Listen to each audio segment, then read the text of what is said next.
गांव का नाम था पलाशपुर, जो एक हरे भरे जंगल के बीच बसा हुआ था। उस गांव में एक औरत थी जिसका नाम था गंगा।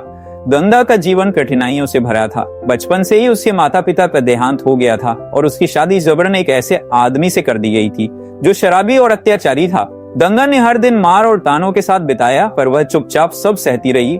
उसे उम्मीद थी कि उसकी जिंदगी में एक दिन खुशियां जरूर आएंगी। समय बीतता गया और एक दिन गंगा ने एक सुंदर से बेटे को जन्म दिया, जिसका नाम उसने अमित रखा।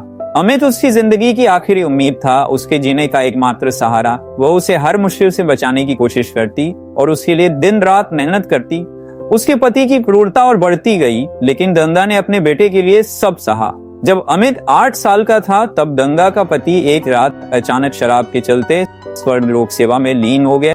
गंगा ने अपने पति की मौत को एक राहत के रूप में देखा, लेकिन साथ ही उसे इस बात का भी एहसास था कि अब पूरे घर की जिम्मेदारी उसी पर है। उसने अपने आंसू पोंछे और अपने बेटे अमित को गले लगाकर कसम खाई कि वह उसे एक बेहतर जिंदगी देगी। अमित धीरे धीरे बड़ा हो रहा था और गंगा ने दिन रात मेहनत करके उसे पढ़ने के लिए भेजा। वह खुद खेतों में काम करती, दूसरों के घरों में सफाई करती, लेकिन उसने कभी अमित की पढ़ाई में कोई कमी नहीं आने दी। गंगा के पास जितने भी पैसों की जरूरत होती, वह सब अमित के स्कूल की फीस और किताबों में लगा देती।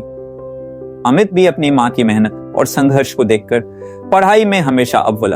वह अपनी माँ से कहता, माँ, एक दिन मैं बहुत बड़ा आदमी बनूंगा और तुम्हें ये सारे दुखों से छुटकारा दिलाऊंगा।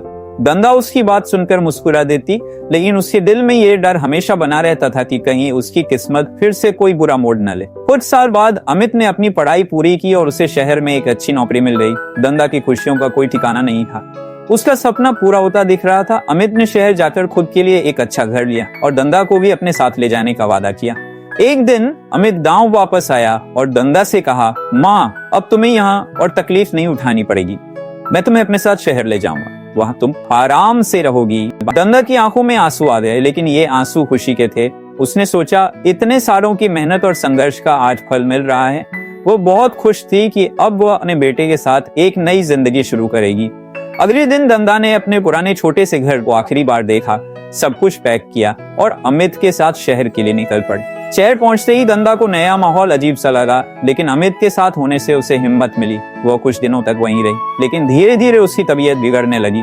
शहर की भाग-दौड़ और तेज जिंदगी उसके लिए बहुत भारी पड़ रही थी। गांव की शांति और सुकून की याद उसे हर दिन सताने लगी। उसने अमित से कहा, बेटा, मुझे गाँव की बहुत याद आ रही है, शायद मैं वहाँ ज्यादा खुश रहूंगी।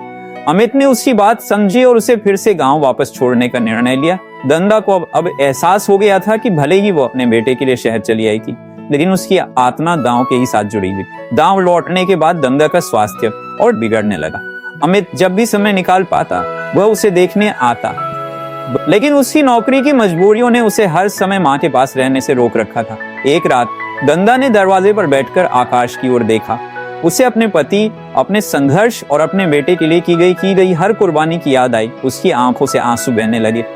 अमित शहर में था और गंगा अकेली अपने पुराने घर में बैठी थी। उसकी तबीयत अब बुरी तरह खराब हो चुकी थी और वह अपने बेटे के आखिरी बार आने का इंतजार कर रही थी, लेकिन किस्मत ने उसे और समय नहीं दिया। उसी रात गंगा ने अपनी आखिरी सांस ली। उसके चेहरे पर एक संतोष और शांति थी, जैसे वह अपने संघर्षों का अंत होते हुए देख रही हो। अगले दिन जब अमित गांव पहुंचा तो उसकी मां जा चुकी थी। वह दौड़ता हुआ घर के अंदर गया, मां को पुकारा, लेकिन उसकी आवाज अब किसी तक नहीं पहुंच सकती थी। अमित घुटनों के बल गिर गया और उसकी आंखों से आंसू बहने लगे। उसकी मां, जिसने अपने जीवन के हर क्षण को उसकी भलाई के लिए समर्पित किया था, अब उसके पास नहीं थी। गंगा का संघर्ष खत्म हो चुका था, लेकिन अमित के दिल में उसकी यादें और उसकी कुर्बानियां हमेशा के लिए बस चुकी थी।